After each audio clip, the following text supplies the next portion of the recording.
सुनेनं केलेल्या गंभीर आरोपांनंतर ठाकरेंच्या शिवसेनेचे माजी खासदार विनायक राऊत आणि त्यांचे चिरंजीव गीतेश राऊत यांच्या विरोधात ठाण्यात गुन्हा दाखल करण्यात आलाय. संपूर्ण राजकीय वर्तुळात खळबळ उडालेली असताना आता विनायक राऊत यांनी सुनेला खुलं आव्हान दिलंय.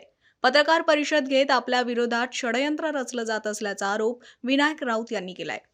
खरं तर कालपासून ज्या पद्धतीने आपल्या घरातलाच विषय आहे आणि आपल्या ज्या सुनबाई आहेत या कोर्टात दाखल केलेल्या आहेत, त्यांनी आपल्यावर गुन्हा देखील दाखल केलेला आहे. त्याचबरोबर आपण काल जे आरोप केलेले आहेत ते आरोप देखील त्यांनी फेटाळून लावलेले आहेत. बघा, ज्यांना वायफळ बडबड करायची असते, पूर्वग्रह दूषित ठेवून कोणाच्या तरी सांगण्यावरून अशा पद्धतीने बदनामी करण्याची भाषा करायची असते, ते अशा पद्धतीने मी ह्या त्यांनीच दिलेल्या पेपरच्या आधारे बोललेलो आहे. त्याच्यामध्ये बाहेरचं काहीच नाही बोललेलो आहे मी. त्यामुळे त्यांच्या या वायफळ बोलण्याकडे मला लक्ष देण्याची आवश्यकताच नाही. त्यांची स्वतःची जी तक्रार आहे त्याच तक्रारीमध्ये त्यांनी लिहिलेलं आहे की ह्या प्रत्येक वेळेला मला भीती वाटत असल्यामुळे मी नेहमी माझे आई वडिलांना सोबत घेऊन ठेवत होते. आता जर प्रत्येक वेळेला आई वडील होते आणि आई वडील तर सज्ञान आहेत, मुलगीसुद्धा सज्ञान आहे, तर त्यांना एकदा असा गैरप्रकार झाला असं जर निदर्शनास आलं तर ताबडतोब त्यांनी पोलीस स्टेशनची धाव का नाही घेतली, हा विषय तर येतोच. दुसरं म्हणजे इथे त्यांनी स्पष्ट लिहिलेलं आहे या त्यांच्या तक्रारीमध्ये, मी 29 डिसेंबर 2023 रोजी स्वतःहून माहेरी गेलेली आहे. जाताना मला डॉक्टरनी सांगितलं म्हणून माझं स्त्रीधन जे आहे त्या सहित घेऊन गेलेले आहे. म्हणजे जाताना जो 10 ते 12 बॅगा भरतील एवढे ते कपडे आणि बाकीचं स्त्रीधन. आता स्त्रीधनसुद्धा नेमकं किती गेलेलं आहे, किती नेलं आहे, हे हिंमत असेल तर तुम्ही जाहीर करा. येताना सासरी येताना स्त्रीधन किती आणलं आणि घेऊन जाताना किती घेऊन गेला ते जाहीर करा. पण आम्हाला एकदा दिलं ना दिलं त्याच्यामध्ये आम्हाला काही पडायचं नाही आहे. ठीक आहे, तिच्या नशिबात होतं तेवढं तिला स्त्रीधन मिळालेलं आहे, त्यानं आम्हाला त्याच्यामध्ये काय ते उकळून काढायचं नाही. करायचं आलं खूप मोठी लिस्ट वाचून दाखवेन, पण ठीक आहे, तिला जे मिळालं त्याच्यात त्याने सुखी राहावं. पण एक मात्र नक्की आहे की ज्या पद्धतीने त्यांची चर्चा आमच्या वकील महोदयांशी चालू होती तर प्रत्येक वेळेला डिमांड त्यांचं दुपटीने वाढत होतं. सुरुवातीचं 2 करोडचं डिमांड होतं. थ्री बेडरूमचा फ्लॅट तर कायम राहिलेला आहे, ॲटोमॅटिक कार कायम राहिलेलं आहे. 2च्या नंतर डायरेक्ट 5 करोडवर आलं आणि 5 करोडवरच्या नंतर ह्याच याच्यामध्ये तिने जे दिलं आहे, काल जे वाचून दाखवलेलं आहे, 10 करोड रुपये. 2 करोड पुन्हा पाहिजे तर हवं असेल तर मी वाचून दाखवतो.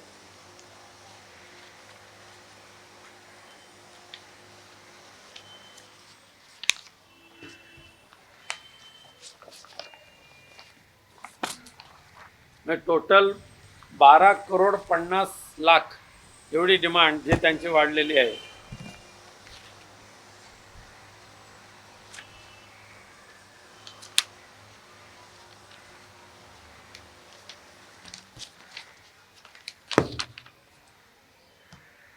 ₹50,00,000, 5,00,000 दर महिन्याचे 5,00,000 रुपये, 50,00,000 एक रकमी, 10 करोड एक रकमी, पुन्हा 2 करोड एक रकमी आणि प्लस दरमहा भाडं 1,00,000 रुपये.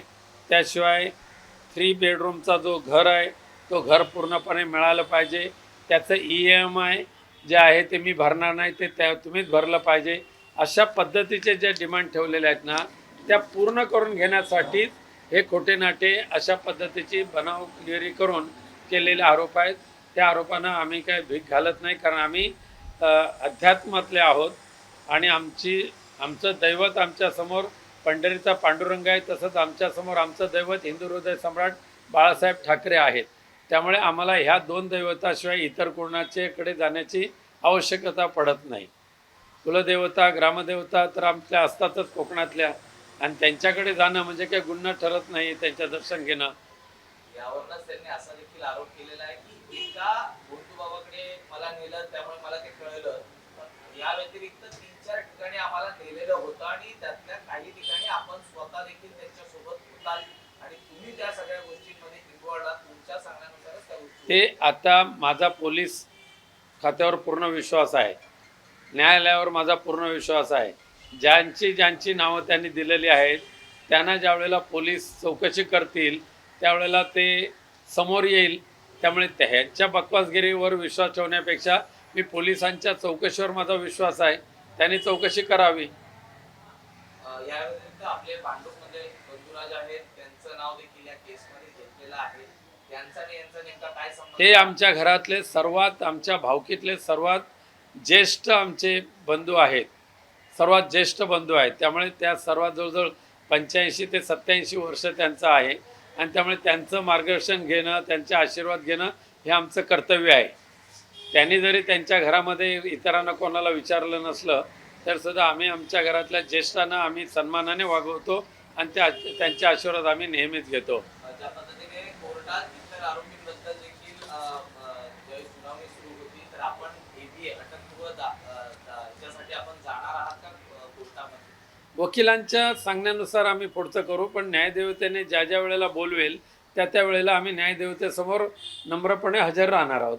एक शेवटचा प्रश्न असा आहे की आपण खरं तर आपली पार्श्वभूमी राजकीय आहे, आपण राजकारणात सक्रिय असता आणि या राजकारणातल्याच हेतूतून यांच्या थ्रू आपल्यावरती हे आरोप होत आहेत किंवा हे षडयंत्र रचलं जात आहे असं आपल्याला वाटतं? खरं म्हणजे मी आजच्या मीटिंगला आजच्या आपल्या समोर तो काय पुरावा उघड करत नाही, पण यामध्ये जे षडयंत्र रचलं जातं आहे त्याचा सूत्रधार कोणत्या पक्षाशी रिलेटेड आहे ते मी काही दिवसानंतर पुन्हा एकदा सांगेन तुम्हाला. पण साधारण गेल्या महिन्यातच आमचं असलेलं संरक्षण हे पूर्णपणे काढून टाकलेलं आहे. मागणी आम्ही केली, त्या मागणीला सुद्धा त्यांनी नकार दिलेला आहे. त्यामुळे याच्या पाठीमागे षडयंत्र तर आहेच, पण ते आमचा विश्वास न्यायदेवतेवर आहे आणि त्यामध्ये आम्ही नक्की सही सलामत बाहेर पडू. अंजली दमानी यांनी सांगितलं की विषय गंभीर आहे, मुलांनी चर्चा केलं आहे, याची चौकशी झाली पाहिजे. चौकशी पोलिसांनी करावी, त्यामध्ये आमचं काही अडथळा नाही आहे आणि प्रत्येक वेळेला पोलीस ठाण्यामध्ये ज्या वेळेला चौकशीला बोलवतील त्या वेळेला आम्ही हजर राहणारच आहोत. प्रवीण दरेकर यांनी आरोप केला आहे की हा तर घराचं एक प्रकरण आहे, याच्या पुढे अनेक प्रकरण समोर येणार आहे. किती येतील ते येतील, कारण सध्या त्यांचं बाकी धंदेच काही नाहीत त्यांना. शिवसेनेचे जे एक नेते आणि मंत्री आहेत संजय शिरसाट, ते आता म्हणतात की जादूटोणा करण्यात किती माहेर आहात ते आता समोर आलं. शिरसाटांच्या बकवासगिरीला मला उत्तर देण्याची गरज नाही. ज्या पद्धतीने आपल्या मुलावरती त्यांच्याकडनं आरोप केले जात आहेत हे कितपत खरे आहे? कारण ते वारंवार आरोप खरे अजिबात नहीं, आरोप सारासार झूठा है और हमें बदनाम करने के लिए साथ साथ में ये जो एक्सटॉर्शन है, ये एक प्रकार की एक्सटॉर्शन है. 12.5 करोड़ वसूल करने के लिए ये ब्लैकमेल किया जा रहा है, ऐसा मेरा आरोप है. धन्यवाद.